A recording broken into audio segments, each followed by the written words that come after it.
The American dream is dead.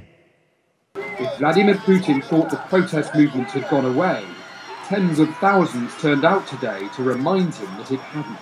Is it true that Republican colleagues of yours expressed concern about President Trump's mental health? A few. Really? Yeah. Well, extreme narcissists like Donald Trump. Creating a very grandiose view of themselves. I will be the greatest that God ever created. It certainly makes you think about intense narcissism. A country in which journalists who are too critical could wind up murdered. A country in which dissidents could wind up in jail or worse. It's time that somebody looks at the camera and looks at him and calls him up and says, listen, you crazy lunatic 70-year-old man, baby, stop it. You are now the President of the United States, the Commander-in-Chief. I alone can fix it.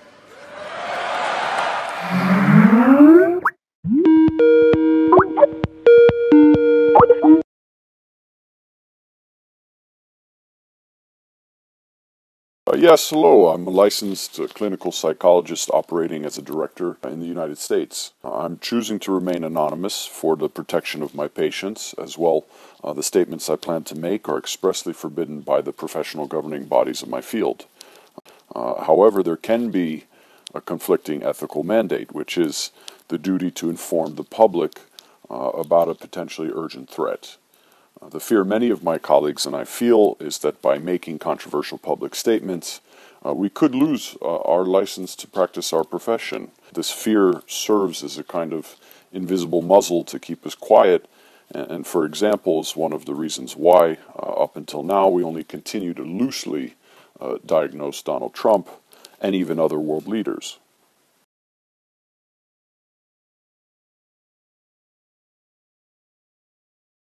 I just don't think he's a well guy, period. This is the crux of Goldwater Rule, which assumes that an in-person interview is the key ingredient for diagnosis. To be diagnosed with a mental illness, an individual has to display a set of symptoms outlined in our so-called Bible of Mental Illness, the Diagnostic and Statistic Manual, DSM. While the specific criteria for each disorder are unique, all of the criteria can essentially be boiled down to the 4 Ds: dysfunction, danger, deviance, and distress. If a set of symptoms interferes with a person's ability to function at home and at work, if it creates an increased potential for danger to oneself or to others, if it represents a deviation from the population norms, and if it leads to significant distress on the part of the individual, then we can say that this person has a mental illness. To that effect, I would argue that observing not only what they say, but what they actually do yields a much more honest and complete assessment. Psychologists almost never get to observe a patient in their natural habitat. But in the case of Donald Trump, we're swimming in an ocean of data. Decades of history, biographies, days and days of recorded interview, more articles per day than can possibly be digested. He's the top story everywhere, all the time. We all hear what he says. We can read what and when he tweets. The content changes by the second, but the patterns are simple and stable, and they're occurring in plain sight. There are many other presidents who have likely had some form of mental illness, but all mental illnesses are not created equal. The specific disorders typically assigned to Trump are some of the most concerning labels you can bestow upon a person.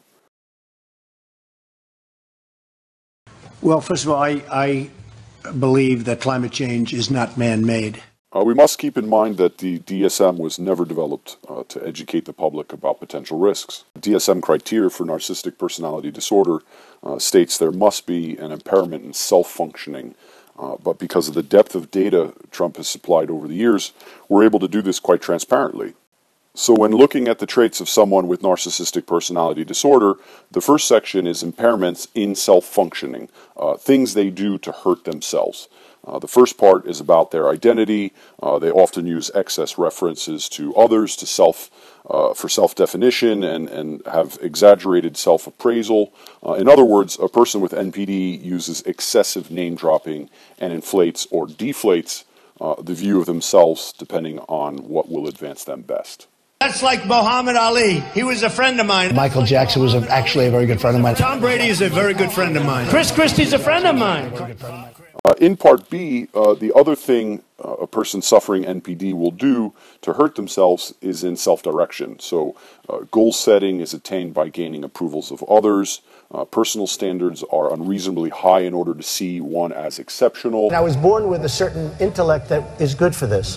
In other words, a person with NPD only does things to get others' praises and are way too hard on themselves and others by setting unrealistic goals. And very importantly for Pennsylvania, we have ended the war on beautiful clean coal, and we are putting our great coal miners back to work.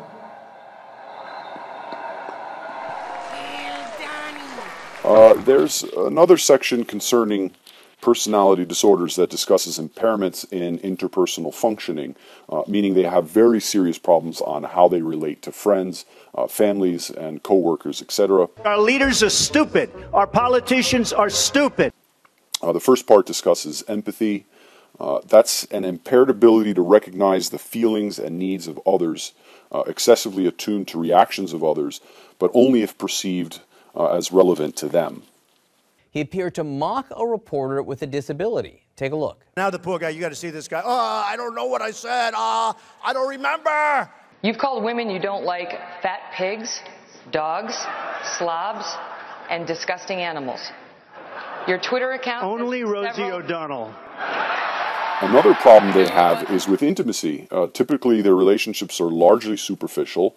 In other words, a person suffering NPD have no friends, no real friends, and all the people around them they think are there to serve them. Putting a wife to work is a very dangerous thing. This doesn't happen because they used to treat them very, very rough. And when they protested once, you know, they would not do it again so easily. We've become weak. We've become weak. Whether or not Trump meets the full DSM criteria is not the issue.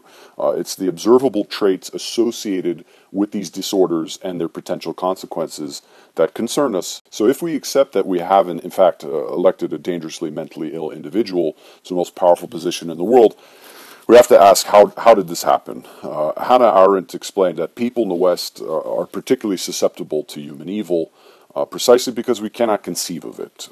We prefer to believe that people are innately good and evil some kind of fall from grace, an exception to the rule, but one always explained by comprehensible motives. The uncomfortable truth, which is hiding in plain sight here, is that not everyone has the capacity for empathy, and not everyone has a shared sense of right and wrong. Thus, certain people are operating on vastly different set of rules based on their psychological makeup. Psychologist Stephen Reisner summed it up this way: by the sheer force of his personality, power, bullying tendencies, and money, Trump can bend reality to his perspective, which he does using simple technique. He simply shifts the evidence for what is real from facts to feelings. When reality bends to such a degree that the abnormal becomes normal, we get to the larger problem, which is it's not just that Trump is crazy, but that we are becoming crazy as well.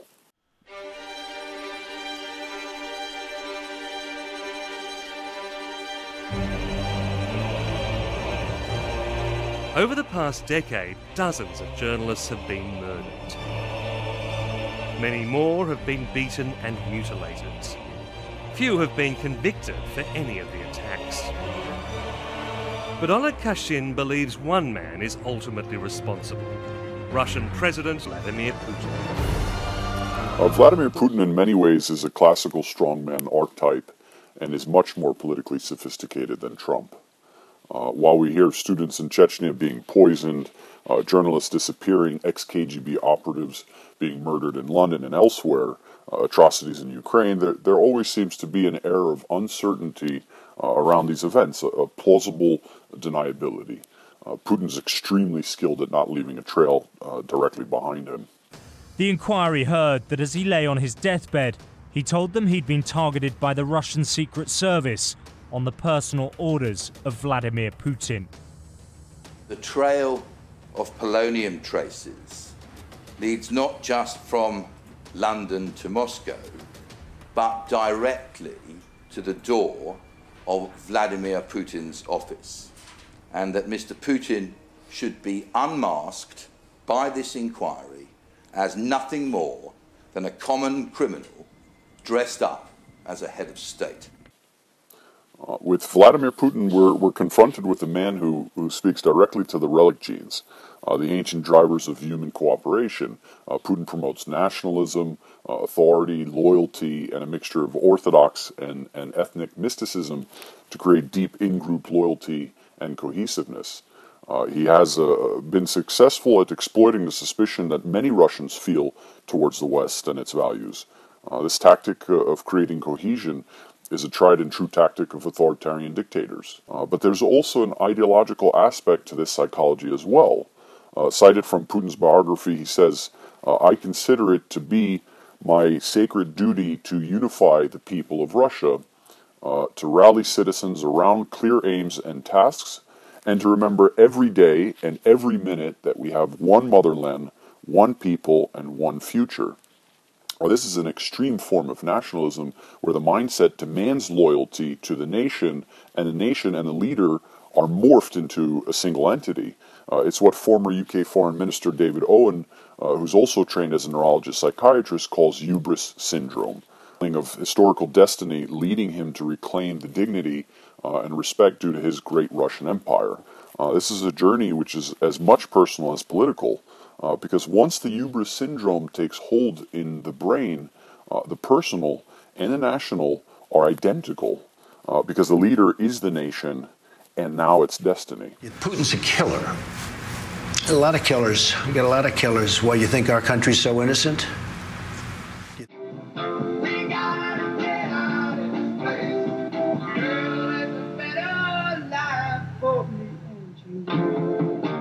On the software side, Robert Lifton, psychiatrist from Columbia University, used the interesting term malignant normality. He defines the term as arrangements put forward as being normal when in fact they are dangerous and destructive.